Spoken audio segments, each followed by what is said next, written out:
Hello and welcome to SEDA Online. So glad that you could be here. So glad that you're here again for part 2 of my tips on how to improve your writing.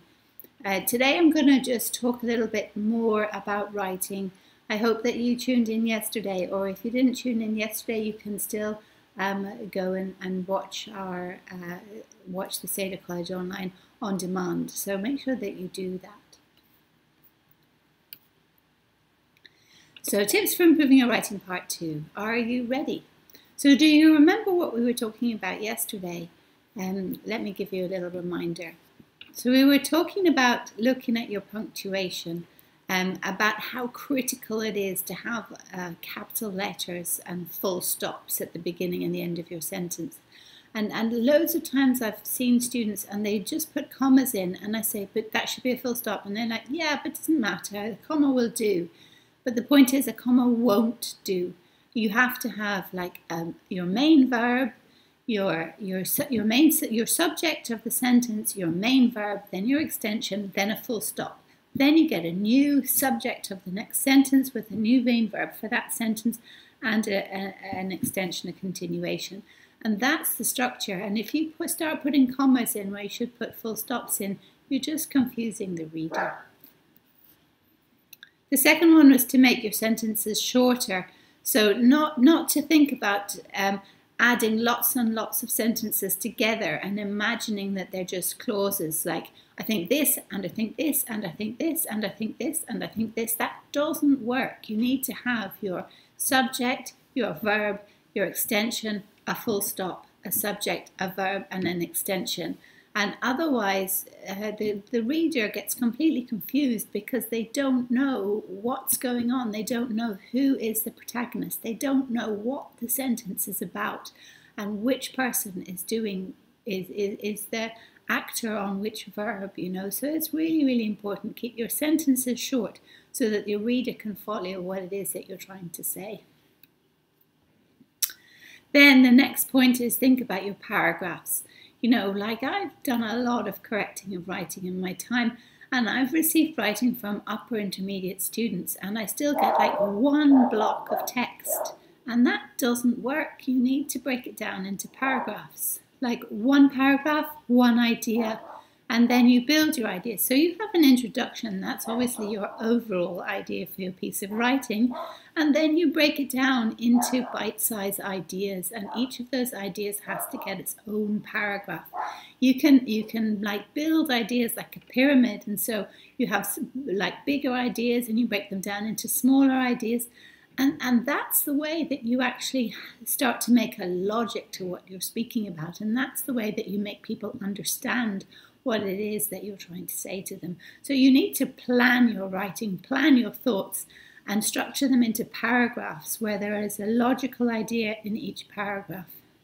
Then I was telling you yesterday about how a paragraph has like a topic sentence or a lead sentence, depends which vocabulary you want to use, which is the main idea, and that's the first sentence of your paragraph.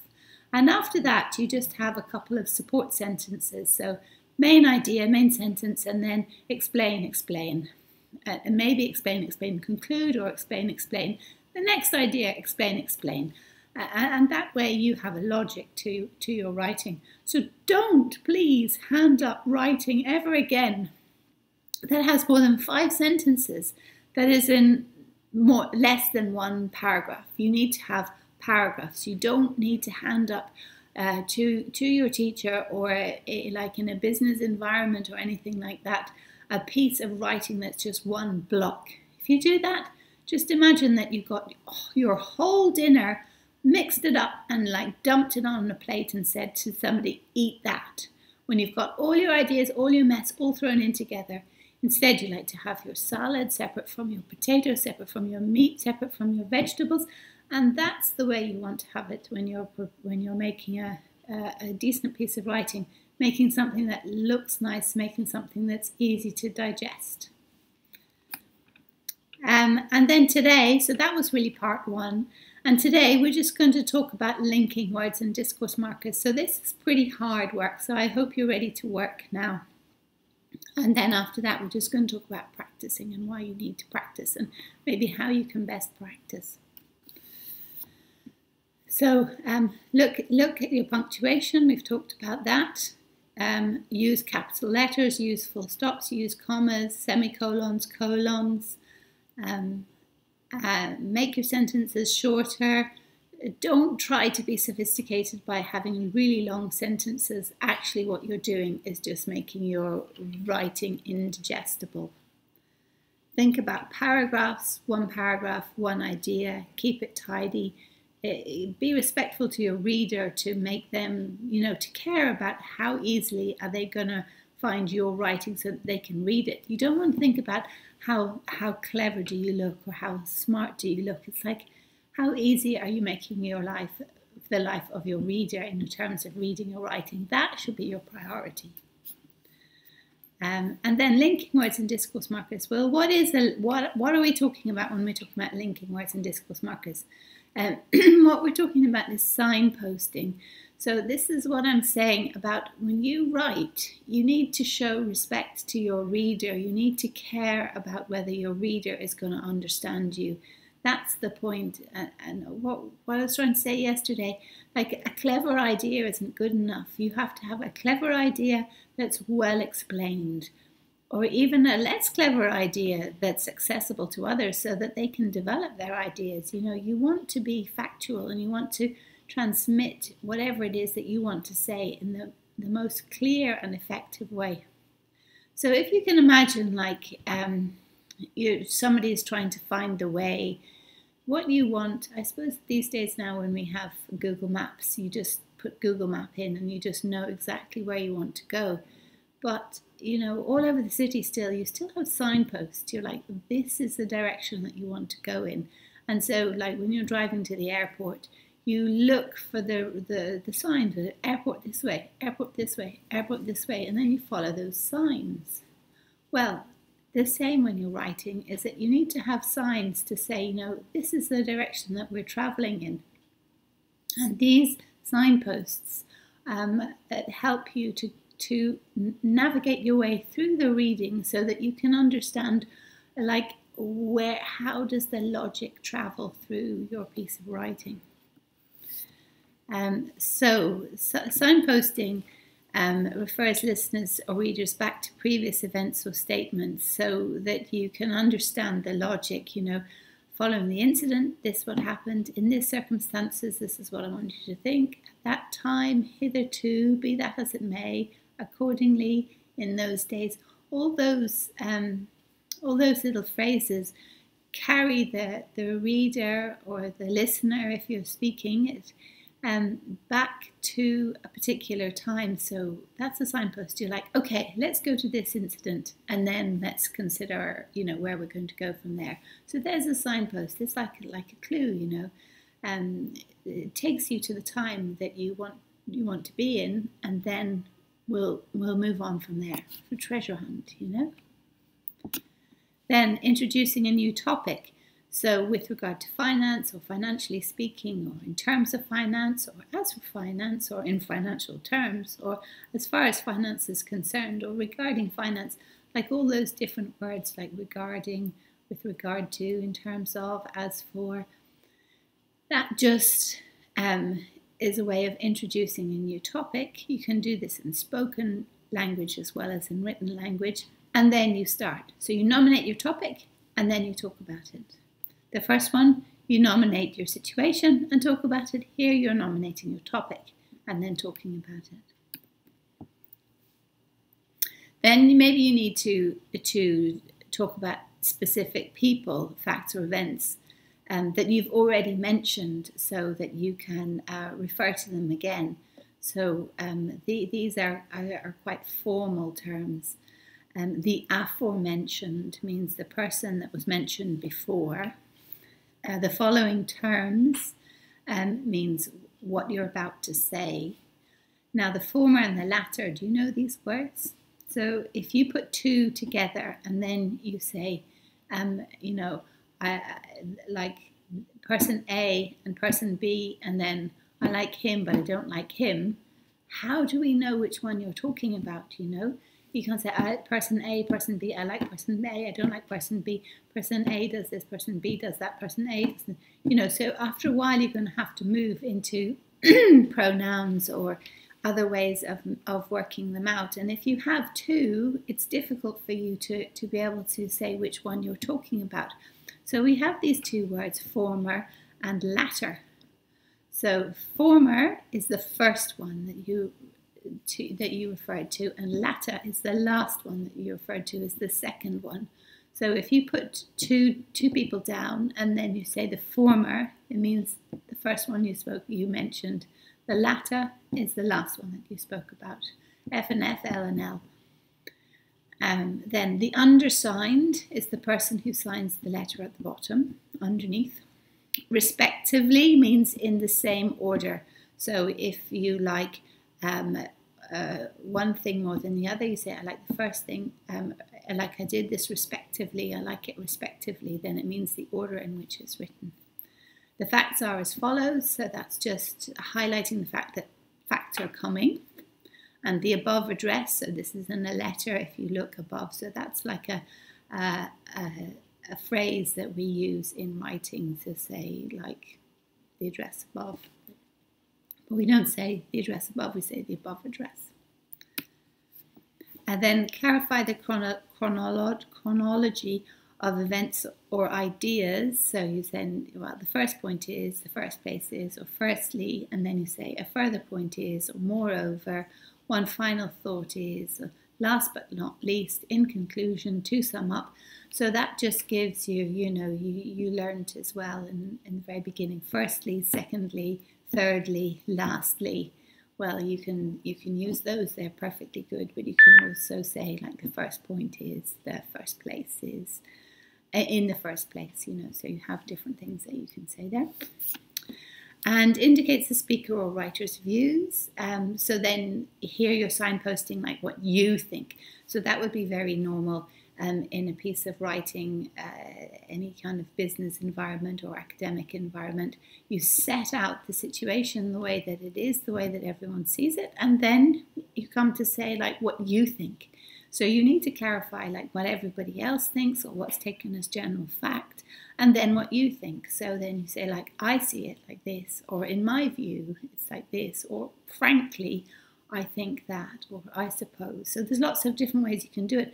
But the whole point is that all this language doesn't actually contain the meaning, doesn't contain the content of what you want to say. It's the wraparound so that people can understand the content. So you need to have good packaging. You need to package your ideas in a way that's accessible and attractive and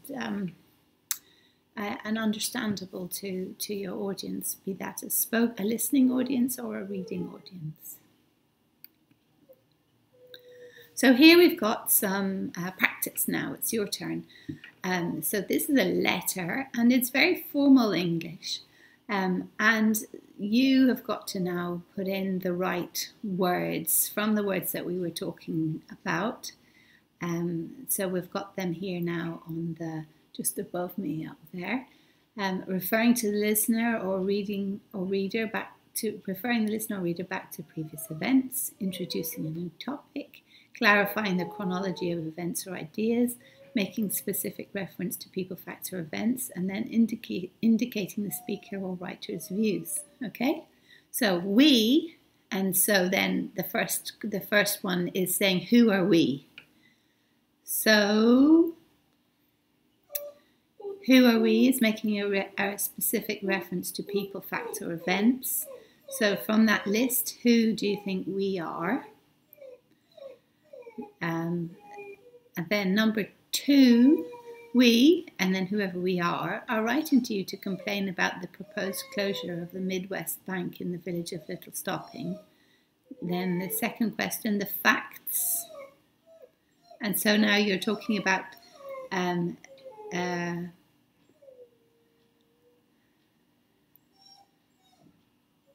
facts.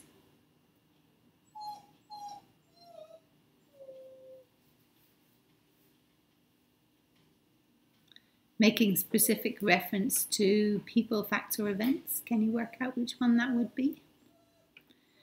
Then number 3, since both Gordleys and Boyd's closed their branch in the nearby villages of Hopwell and Staunton,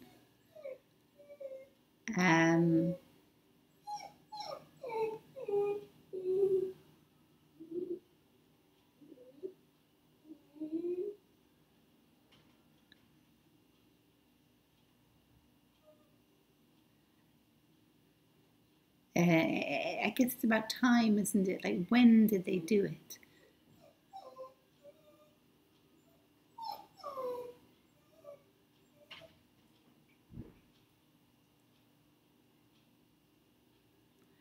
And then number 4, something, although nearer and therefore more accessible, offers banking facilities 3 days a week. So it's like you've got these 2 towns. One of them is nearer. So which word do you want to put in there? And then you've got the other town. So which one is which? That's the question in 4 and 5. Number 6 is introducing the topic of public relations. So introducing a new topic. What are you going to put in there? Number 7, something closure of your branch would be a disaster.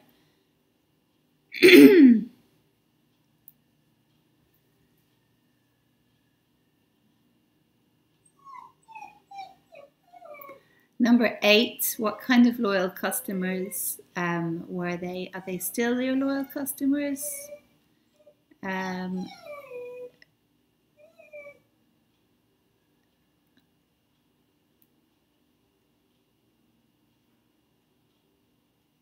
And then number 9, send your comments to us and then send them where. So I do agree this is pretty difficult. Let's see how you got on. So, dear sir, we, the undersigned, so the undersigned comes here from making specific reference to people, facts or events. We, the undersigned, are writing to you to complain about the proposed closure of the Midwest Bank in the village of Little Stopping. The facts are as follows. There we are. So we're indicating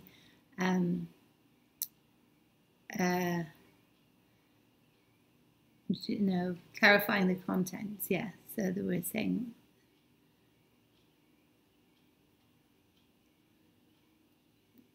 making specific reference to people, facts or events. Since both Gordleys and Boyd's closed their branches in the nearby village of Hopwell and Staunton respectively, so that means first Hopton, then Stompton, local people have been left with no option but to travel the 11 miles to Merryford or the 20 miles to Worcester. The former means Merryford, although nearer and therefore more accessible by public transport, only offers banking facilities 3 days a week, and the latter, the later one, while providing a good choice of banks, is regarded by most people as too far away to be of much use. In terms of public relations, the aforementioned closure, the closure that was mentioned previously, of your branch in Little Stopping would be a disaster, in blatant disregard of the wishes of your hitherto loyal customers. Hitherto means until now loyal. So who knows if they're still loyal? Like it's a bit of a threat. It's sort of saying, if you close your branch in our village, then the customers that you have will no longer be loyal to your company. That's the threat. We urge you to reconsider your decision. Kindly send any comments you have on this issue to us at the above address. So at the above address comes from the making specific reference to people, facts or events. So I hope you were able to do that. I know there's a lot of language in there, but it's not difficult language. It's more just remembering to use it, isn't it? Remember to use it in the right place so that people can understand what you're saying.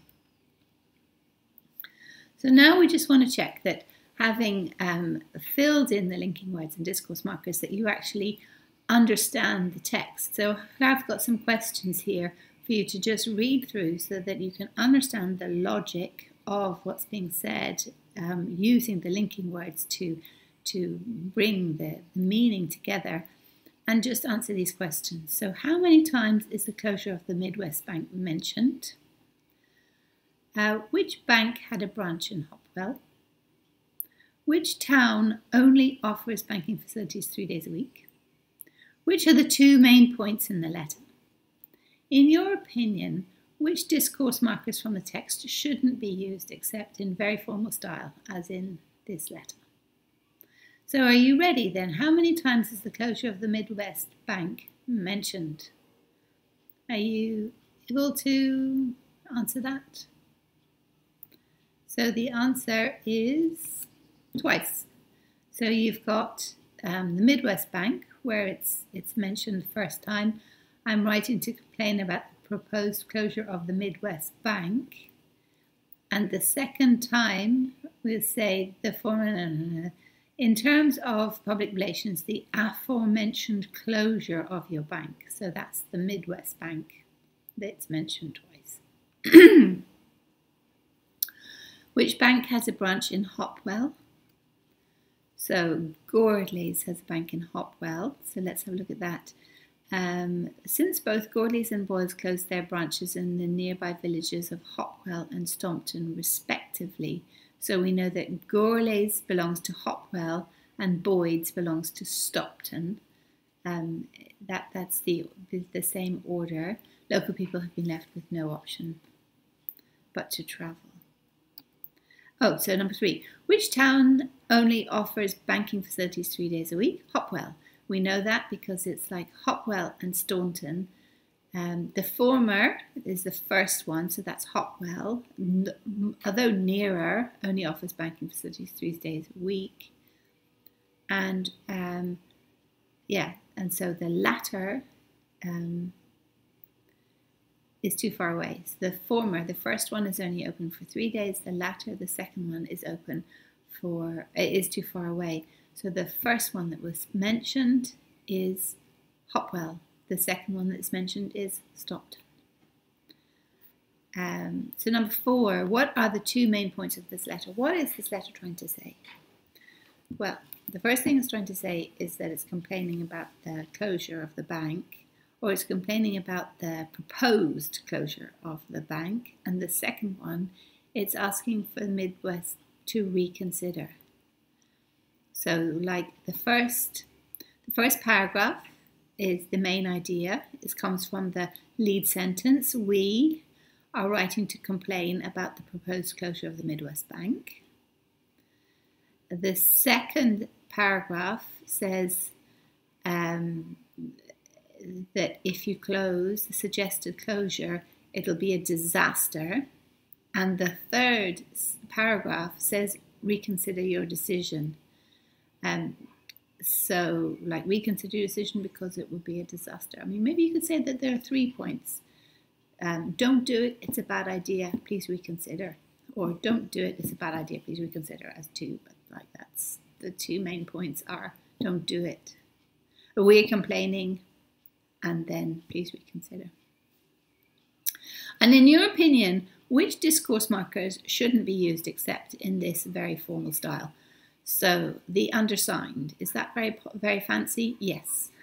Are as follows? No, that's a pretty common thing to say. Respectively, it's also like fairly common thing to say. But the latter and the former are very structured language that we really only use in formal situations and in written down situations, because if you're talking about something and then you say the latter and the former, then maybe we don't actually remember which way around it was said. And so then we're lost. We're like, but which was the latter, which was the former? But obviously when you're reading, you can stop and you can look back and you can say, well, which one was first, which one was second? And that's how you then can understand it. So you don't really use the latter and the former very often when you're speaking, although it's just considered a very high register, very formal. Then aforementioned is very formal, very long word. We don't really like long words in English, do we? Aforementioned is very formal, and then hitherto is also very formal. And like if you were speaking, you would probably say until now. And at the above address is like a written thing, obviously, because if you were speaking, you wouldn't use it.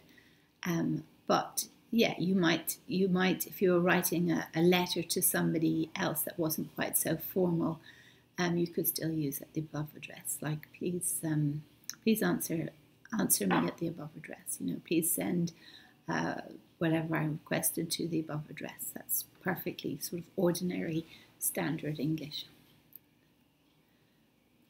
So we've got some more linking words and discourse markers for you to do here. Did he look sad? No. He was really cheerful. So is it by the way, as a matter of fact, or obviously? Then something, your question about our mobile rates. I have attached a document where you can see all our rate plans. Is it whereas, as far as, or regarding? Number 3, well, I think we can declare the meeting closed. And then, who's going to have lunch in the canteen today?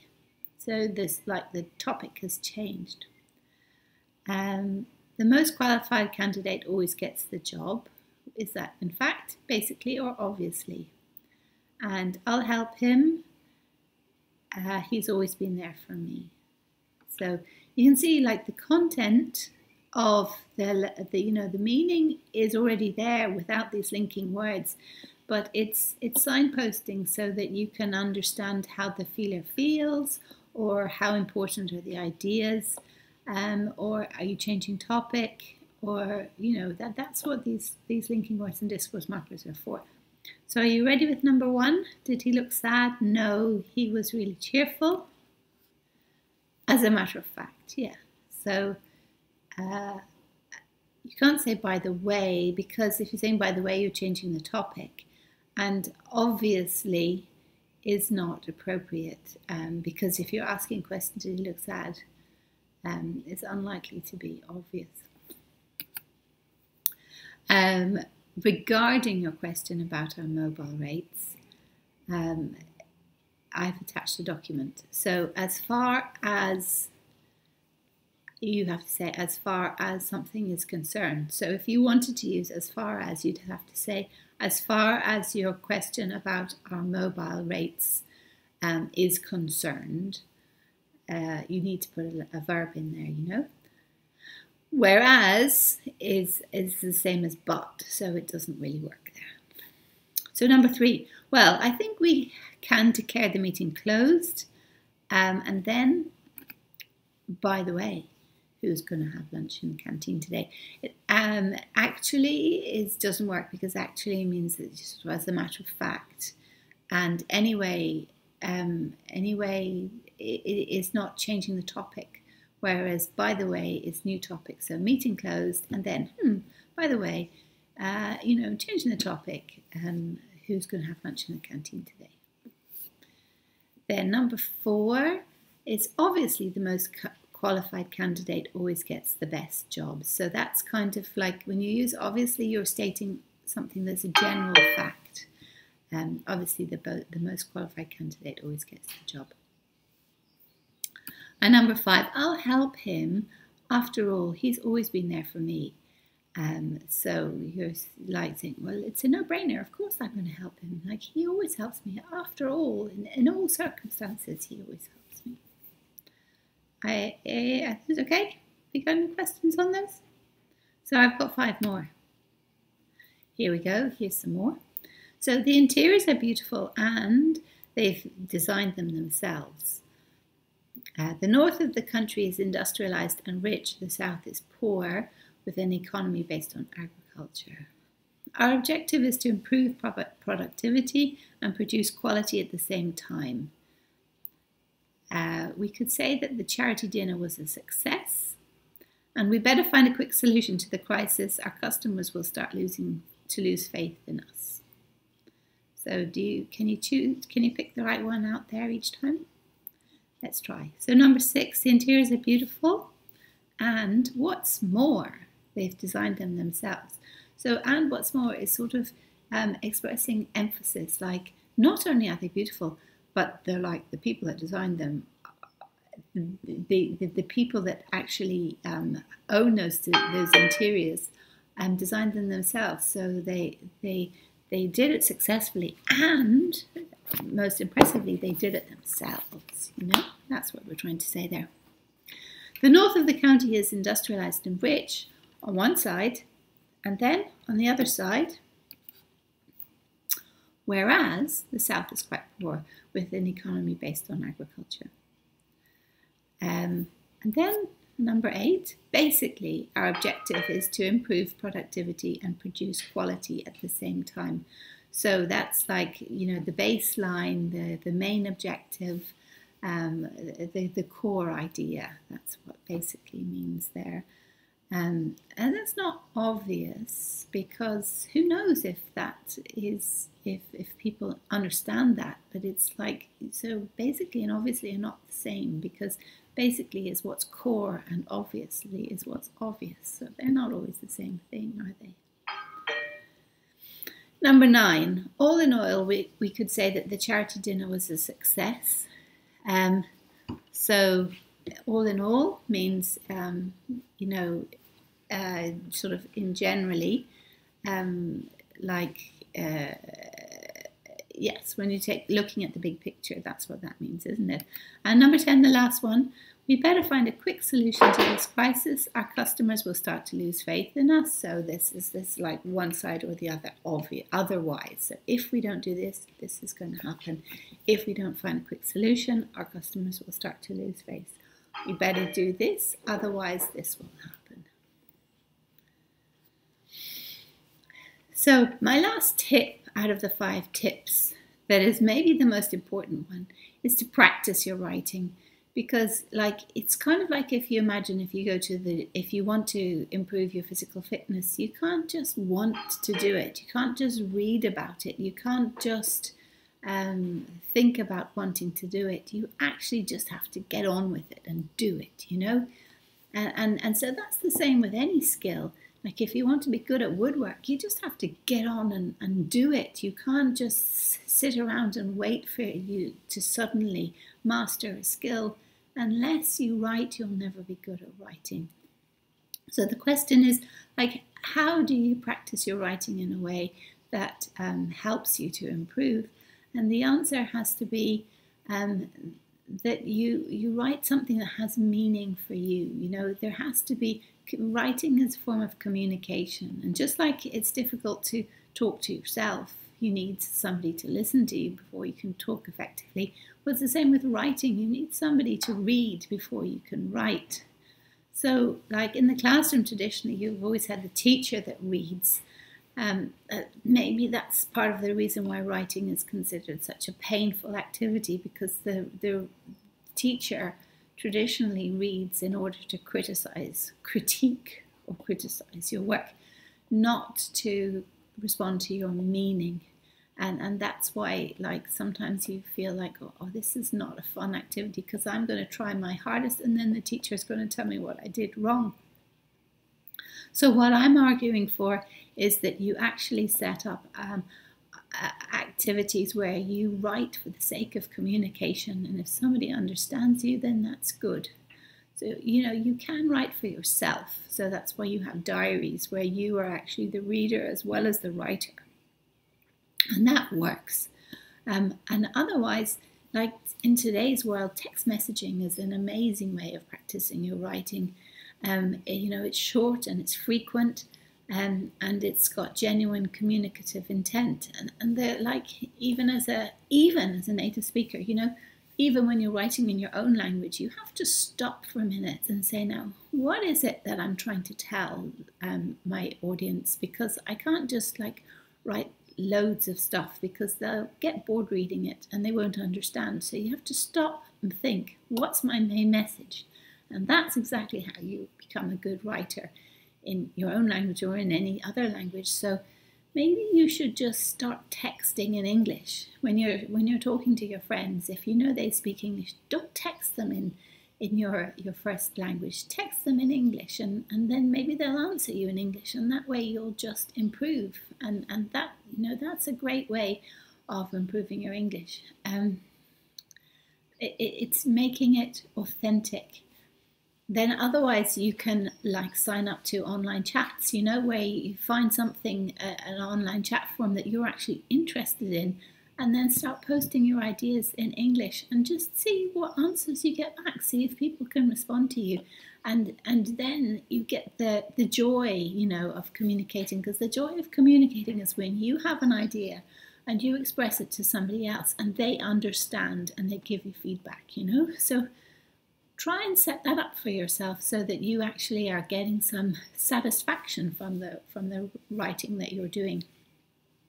So text messaging, emailing, online chat forums, and then, you know, otherwise you can also write to yourself. So this is sort of my third suggestion, is that what about if you just like, you know, when you become a marathon runner, which I'm not, that they say, you know, you go from from couch to 5 or something. That's the starter off, isn't it? So you from someone that sits on the couch, you go to 5 miles, then you go to 10, and you know, kilometers, even 5k, 5 mile, 10k, 10 mile, and you know, you build it up. So what you could do is you could say, okay, I'm going to set myself a goal that every day, even every day for a week, you know, like the way a smoker says, like, just don't smoke for the first 5 days and then you won't stop, you won't smoke again. You know, set yourself achievable tasks. Then you say, I'm going to write every day, I'm going to sit down, I'm going to record in my diary or something, you know, what happened today, or how I got on, or how I was doing at work, or, you know, ask yourself a question and answer it. And then if you do that, then if every day you write in English and then you just keep that diary, you'll notice that yourself improving. Like maybe you could write yourself a question and then say, okay, tomorrow I'm going to answer this question. So I'm going to ask myself today a question that I'm going to answer tomorrow. Then you can be kind of thinking about it all day. Then you get back and you say, I'm going to have the discipline to sit down and write 30 words, just 30 words, to answer the question that I asked myself yesterday. And then I'm going to ask myself a new question. And that way you're creating a conversation with yourself, you know, so you become the reader and the writer. It doesn't matter, just like when you build your fitness or something, it's about the way you want to do it. But what I'm just saying is that practice makes perfect, and you need to practice in order to be good at writing. So I hope that my tips for improving your writing were useful. Remember to look at your punctuation, remember your full stops and your capital letters. Make your sentences shorter. Have the discipline to say a short sentence is good. Don't think that a long sentence makes you sophisticated. No.